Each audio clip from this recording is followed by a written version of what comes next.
From Fox 8 Sports, this is the Overtime Podcast. From the Fox 8 studios in New Orleans, this is the Fox 8 Overtime Podcast. I'm your host, Sean Fazan, riding shotgun as he does each and every podcast. Is Andre Johnson Jr. Do not forget the JR at the end of the name. It's very important to remember the Junior. Before we get into today's content, be sure to like, share, rate, and review. If you are watching us on YouTube, hit that subscribe button. Get the bell notification for when we drop that fire content. And today we got another episode of fire content for you here on this Wednesday here in the city of New Orleans. If I can get this microphone stand here working, I'm having a little trouble with it here, but nonetheless, we're going to battle through it. It's what we do.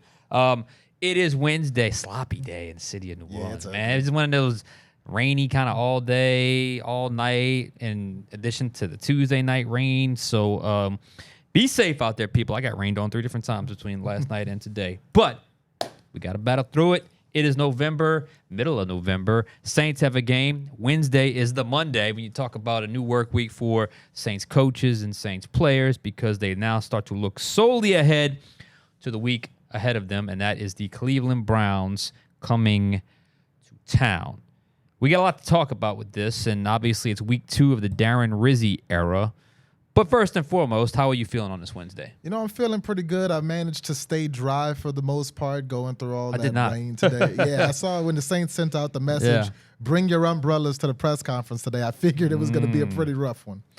Yeah, I got caught last night in that rain a couple times, just dealing with my kids, going in and out of the car and different places at school and basketball games and everything else. But like I said, we going to battle through it. All right, big picture today. Darren Rizzi is back for week number 2 of the Darren Rizzi era. He ain't going nowhere for a while. He's got an 8-game audition as head coach of the New Orleans Saints, and here we are. Last week we saw what happened. There was passion, there was emotion, there was energy. There was what they call the interim bump. It was very, very, very real. Now you have moved into week 2, and that's why we got to go with the big picture. Of course, whether you want to call it Rizmas coming early, whether you want to call it the Rizzi revival, the Rizzi effect was very much in effect Sunday against the Falcons. But Sean, as we head into week 2 against the Cleveland Browns, do we expect the Rizzi effect to be just as strong heading into this game? I still believe, and especially after what I saw today, we are still very much in the Rizzi window. The Rizzi as the new interim coach, interim bump window. The newness is definitely not worn off yet. I mean, think about it. It's only been 9 days since they made such a seismic shift. So, no, the newness is not worn off. They're still very much in the interim bump. Darren Rizzi, just the new voice window doesn't guarantee them anything, but the coaching change and the jolt, and I mean jolt in personality at the top spot, is still undeniable, is still very much there. Wouldn't be shocked, honestly. I hate to get too far ahead of myself, if they played well Sunday and frankly dominated against the Browns. We'll get into the matchup in a couple of days. But as the weeks go on and the games go on, and I don't want to assume there's a win on Sunday, because that is not anything that we should be assuming. As we mentioned, that newness of the Rizzi window, the Rizzi effect, the interim bump will fade, but the energy cannot. And that's where I'm going to go with this big picture. I wasn't initially going to go in this direction, but just being around the team the last couple of days, listening to comments, and just kind of not reading between the lines, understanding what they're actually telling us, and then just kind of feeling it out. What has really stood out to me, honestly, is how much the organization is keenly aware of the energy that you get from a coaching change and how quickly that energy can fade as the weeks go on from that interim coach. It still comes down to energy, passion, and execution, and how much really they're challenging everyone on maintaining that level of energy, maintaining that level of passion, and maintaining that level of execution. In fact, doing even better from an execution standpoint, because that's where it's going to have to get better if you want to win out or close out this thing on a high. And I heard it from Loomis in that Tuesday interview that he does with with WWL Radio. Heard it from Rizzi, who was on McAfee this week. Heard it again today from Rizzi. Heard it from Derek Carr, Tyrann Mathieu. They were all in on this message that maintaining the level of energy that we just saw against the Falcons is the ultimate requirement, but it's also the ultimate challenge because it is difficult for all the reasons I just laid out. Don't let up, don't let up, don't let up. That's been an issue the last couple seasons. Just think about the small pockets of success that they've had since 2022, and when they've had the opportunity to seize that momentum, how much it's fallen kind of at their feet, and it just doesn't happen. They haven't necessarily dealt with success well, which shouldn't be an issue right now because ain't nobody confusing 3-7 with a successful season through 10 games. But what I saw today was energy. What I saw today was life. What I saw today was enthusiasm in that limited practice window that we're able to get. There was just a small example. There was a route on air early in practice where I think it was Derek Carr just kind of tossed it, or maybe it was Hainer, just tossed it over to Taysom Hill, pretty routine. He catches it and he runs, and as he's running, guess who's running up the field with him? Darren Rizzi. Rizzi's running up the field with him, and they had like a little kind of laugh, and it looked like some kind of exchange after that rep was finished. Talk about change, by the way. I was able to see that because we were in a different position on the field. Oh. Rizzi's even changed things up for us. I like it. I like it a lot. We were in a different spot on the field. I don't know, that's just because of the rain today. I don't care. I liked viewing practice from that angle. I really did. So Rizzi even changing things up for us. The locker room was happy, much like last week. But this week you have the coaching change fresh in their minds, but also a win. They hadn't won in 2 months. The first win in 55 days. Just think about how long that is in football years or football days. That's a long time to think about a loss. 55 days because it's only once a week. Rizzi said today it was his first repeat day as head coach because he got the job on a Monday. All that craziness. Tuesday the players were off, so Wednesday you get to work. So it goes Wednesday, Thursday, Friday, Saturday, Sunday, Monday, Tuesday. Wednesday really is the first repeat day with the players. And if you think about how each day goes in a work week, today was truly the first time he got to do the same thing over again. So dare I say, now we're starting to settle into the Rizzi routine. All these R's, man. All this alliteration. My English teachers would be proud. Hey. Which really is another layer to this, and I think it's worthy of discussing. Rizzi wants to be a head coach. All things being equal, he wants to be a head coach here. This is not Joe Vitt in 2012. This is not Rick Venturi in 1996. We're just kind of keeping the seat warm for, I guess in Vitt's case, it was the former head coach Sean Payton. In Venturi's case, whoever they were going to hire after that season, after Jim Moore had stepped aside. Those two guys were never going to be the head coach, and they approached the job as such. This is not Rizzi's world, and I think this makes this situation a little bit different. Rizzi has been in the head coaching interview circuit for a couple of years now. He has gotten some interviews, and he even said on McAfee that when you go through those interviews, you have to present a plan to these owners, these GMs, on how you would run a team, from the offense you would run, the coaching staff you would have, the meetings you would have, the sports science, the health, the what you would place a value on, your core values, all that stuff. So he's been ready for an opportunity like this for a long time, but very recently, it's fresh in his mind. He wants head coaching opportunity, and he's gotten these interviews, so you have to be ready when the time comes. I think that's very, very, very important to the situation that the Saints are in right here. And maybe, like I said before, it's a little different than some other interim situations, because if you get an interim opportunity with 5 games left of a 16-game season, you're not getting a job. Yeah. If you get an interim opportunity with 7 games left, you're not getting a job. But you get one with 8 games left, half the season, out of a 2-7 team, you got a realistic opportunity. That's what I keep telling y'all. Rizzi is going to do everything he can to not just win, but also help his own head coaching ambitions. Look, I'm not saying it's going to lead to more success, but Rizzi is basically implementing as much as he possibly can his vision for the Saints. It's not complete. It's not the whole thing, obviously. He took over the job in week 9 or week 10.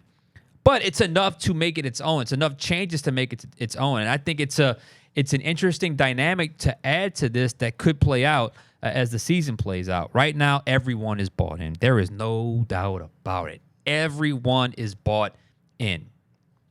Right now, the vibe is great.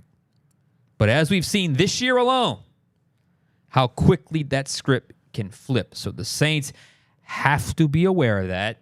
And if there's one thing I've picked up on so far this week is that they absolutely are keenly aware of that fact. And that's why I believe it's a good thing. You know, I was going through some numbers today, and the number I want to bring up is 23. 23, oh, Michael Jordan. All right. See, I was thinking LeBron James, but that's a story for another day. God, with all that. 23 interim head coaches since 2015, including this season. That's the last 10 seasons. There have been 23 interim head coaches. Only 2 of them have won their first 2 games after taking over. Those 2 being Dan Campbell in 2015 in Miami. After that season, he would actually come to New Orleans. And the second one being Antonio Pierce for the Raiders last season. Outside of those 2, no interim coach has come in, gotten the job, and won their next 2 games. It's very hard to do because the reality is, as an interim head coach, there's a reason the guy before you got fired. And so much is in flux at that point. So much is in chaos at that point. Exactly. So there's a reason you're having to step in and you're not stepping into a very stable situation. So for Darren Rizzi, you know, a lot of times his predecessors, when you think about interim head coaches, were reminded why the previous coach got fired eventually. Of those 23 coaches, 11 of them won their first game before 9 of them went on to lose the second game. 12 of them lost the first game. So it's very difficult to win those 2 games when you first get it. And you've got to lock back in if you're the Saints under Rizzi. You know, this new energy is good.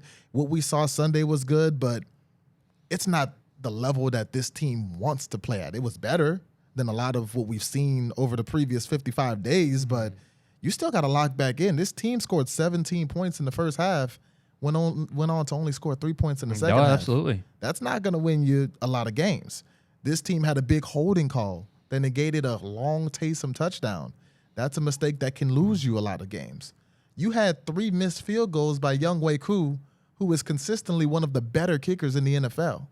You could argue that the Saints got outplayed to a degree on Sunday, which is fine because the Saints have also been in situations where they have outplayed their opponent, Atlanta being one of them in week 4. Absolutely. And lost the game. So you could argue maybe the Saints got outplayed on Sunday and still eked out with a win. That's okay. That's just football. That's how it goes. But the Saints can't get too comfortable in winning against a pretty good Atlanta team because there's still a lot that they need to clean up.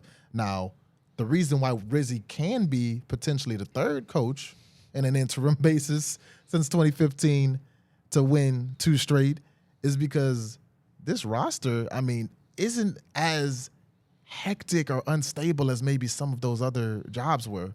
When you look back to who this team was in week 1, week 2, you've lost Olave, you've lost Shaheed, you've lost Lattimore, you've lost Debo, but you've got Taysom. You've got Alvin Kamara playing at the highest level we've seen him play in a while. You've got Eric McCoy back at practice this week. We'll get into the injury report in a little bit.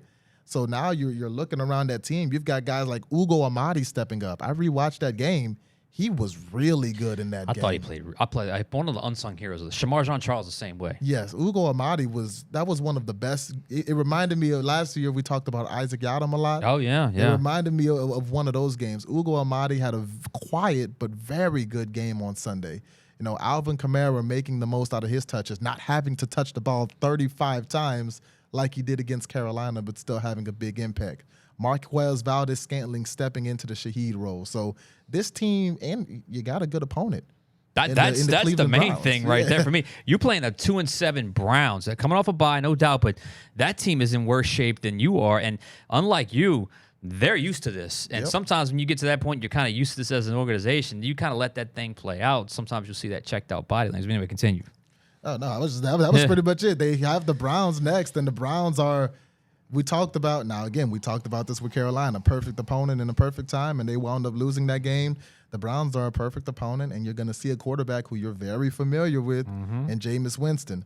And obviously we'll get into the matchup eventually this week, but just like you're familiar with Jameis, he's familiar with you. Familiar with you too. Jameis Winston has played with everybody on this defense except for Chase Young, Willie Gay, and Will Harris. So I'm very interested to see what that dynamic will be like. Yeah, and there's another thing, just to add on to your point about stability. I mean, you know, I don't know if it's hard to say this now in hindsight, but did DA go into this season on the hot seat? Well, obviously he did because he got fired. But I don't know that was the prevailing thing going into the season. They were still building to win. I mean, some coaches going into the season, all right, they better win or he's out. And obviously that played out with Dennis Allen. But, roster-wise, they were killing it the first 2 weeks of the season. And then injuries hit. And to add on to what you're saying, they're getting healthier. I saw that injury report today. I was like, it's the shortest we've seen forever. Thank you, Lord. I was like, this is unbelievable. We have not seen an injury report this short in quite some time. That doesn't take away the fact that you don't have Rashid Shaheed. You're not going to have Chris Olave for quite some time. I don't know if he's going to come back at all. But health-wise, they're getting healthier. It's like all of a sudden, that energy shifts, and then all of a sudden some things fall into place that were outside of your control, regardless of DA or Darren Rizzi, that you could potentially benefit from. So that's why I couldn't believe that. How many have won 2 games out of the last 23? How many of the first 2? 2 coaches in the last That's an incredible stat. Have won their first 2 games. Dan Campbell in 2015, Antonio Pierce in 2023. And what's wild about that is Antonio Pierce got the full-time job, and Dan Campbell eventually got his full-time job, and he's killing it right now with the Detroit Lions. That's an amazing stat. So history is against Darren Rizzi this week. And Dan Campbell had a bye. He took over the Dolphins. He had a bye week, and then he won his first 2. So he had a little bit of preparation time to where Pierce and Rizzi just kind of stepped into it. Yeah, now that's another thing. The schedule kind of plays out. You get a very winnable game in the Cleveland Browns, who knows where they're at as an organization right now. Although I do think Jameis Winston's going to want to come in here and destroy the Saints. I don't know if that's going to happen, but I don't think it is. I don't know if he might play well. You never know with him. He can play great or terrible, and that's just the life you live with Jameis. Sometimes all in the same game. And then the Saints get that bye week, so you can make a case the toughest opponents on their schedule. One of the toughest ones, although they didn't show up Monday night, is the LA Rams, but you're catching them coming off the bye. And then you have the Giants. It's like, can you really foresee a scenario where they win 4 straight games and all of a sudden, by the time they go to Washington comes to town, they're 6-7? Don't want to get too far ahead of ourselves. And we were talking about that last night on the Overtime show. I was like, oh, let's hold our horses there. But, you kind of look at it and you're like, it's crazier things have happened. Who knows what will happen? But I still think, back to the original big picture question, the big picture item, are they still in the Rizzi window? The answer is absolutely yes. The question is going to be when that newness wears off, how are they? But like I said, sometimes you just pick up on things, and they are so aware of that. They are so aware of that, how that could shift so quickly. And I think that's a good thing because they're not used to this. They're not used to being in this situation as an organization. So they've clearly done their research. And Rizzi's a guy that's been through a couple interim situations, so clearly he's leaning on a couple of his own experiences as well. Right, and you mentioned, the injury report, and looking at that report from today, 3 guys didn't practice on this Wednesday: Lucas Patrick, Pete Werner, and Jamal Williams. 5 guys were limited: J.T. Gray, Jordan Howden, Kool-Aid McKinstry, Cedric Wilson, and the big name who was back at practice today in a limited capacity, center Eric McCoy. Now, Eric McCoy going down in the Philadelphia game was kind of the beginning of the end when it came to this team, in which as soon as he went down, all of the dynamic offense that we had seen previously, it became a lot, harder to run.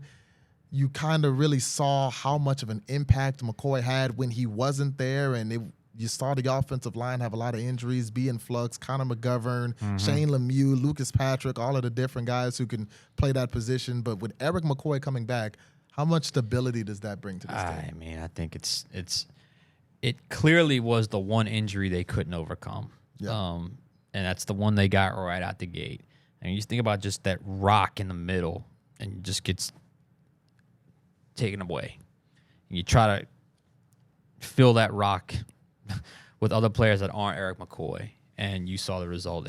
A bumpy, out of sync, and it really, really threw off Clint Kubiak because nothing worked because they couldn't run the ball because they didn't have their guy back that could help them run the ball. We asked Darren Rizzi about Eric McCoy. Nothing but praise for him. And we should also say he's limited, but he's on track to play. It certainly sounds like he's going to play. And if Patrick is out, that would mean McCoy, Ruiz, Trevor Penning, Nick Saldiveri, and Taliese Fuaga, which was the starting 5 at training camp. Yep. How about that? And then look, one thing Derek Carr said, it was very interesting because I asked him about McCoy. He said, leadership, talent, ability, and one thing that really stood out, and it's one of those things you just don't think about as a casual fan, but as a player, it's huge, how well he adjusts to unscouted looks. And what that means is something that a defense does that they haven't shown all year, their breaking tendency, you're not prepared for, because it's impossible to prepare for every single possible thing they could do. And how do you adjust to that? To have that guy in the middle, how well he is able to adjust that and understand and is able to kind of put the whole offense at ease with what to do in those situations, including his quarterback.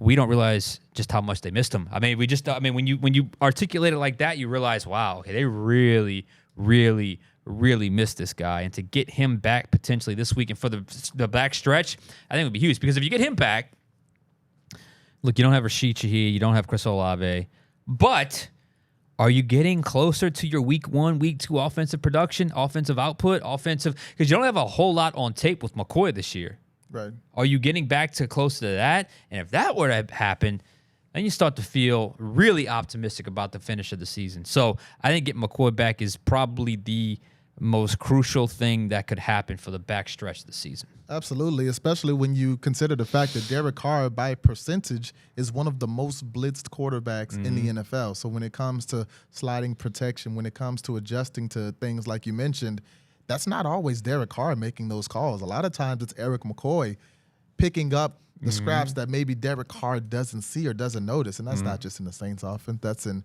offenses across the NFL. That's why the center is so important. Yeah. And also in the running game. Again, we've seen the night and day looks when it comes to this offense when Alvin Kamara is able to run the ball and when he is not. And if you haven't seen it, just watch the first quarter the first half versus the second half against Atlanta, because in the first half, when the Saints scored 17, AK was moving, a lot of big plays, a lot of good runs. In the second half, it slowed down, and so did the points going on the scoreboard. So Eric McCoy coming back this week, if he is able to come back and play this week, and then going into a bye after that, that's huge for the Saints. Yeah, I want to talk about also McCoy, huge, but I'm really tracking Werner. He was there today. He was in his jersey. Like he had kind of a wrap on his hand. I saw him in the locker room, kind of a wrap type deal in his hand. He said, Rizzy said it's day to day. They're going to see how it reacts this week. So he was out there, but he was officially listed as a did not practice. So that's something to really watch, because I think quietly Werner's had a good year. I thought he looked really fast the last couple of weeks. So hopefully he's back, because I think you're starting to see the difference between he and Willie Gay.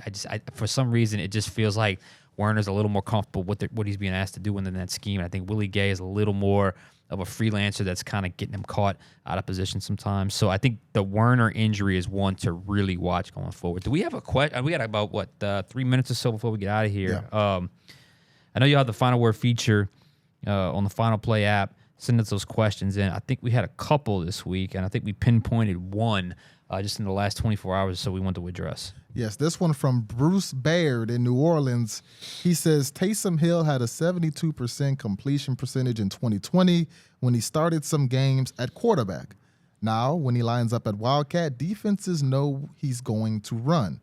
Why don't they let him throw more to keep defenses guessing, Sean? I think this has got to be implemented. I think it's a good point. It's a good question, because I think there are certain times where Taysom's going when they ain't got no receivers on the field. It's 3 tight ends, 2 backs, like he had in that 4th and 2, and he only got 1. It's coming.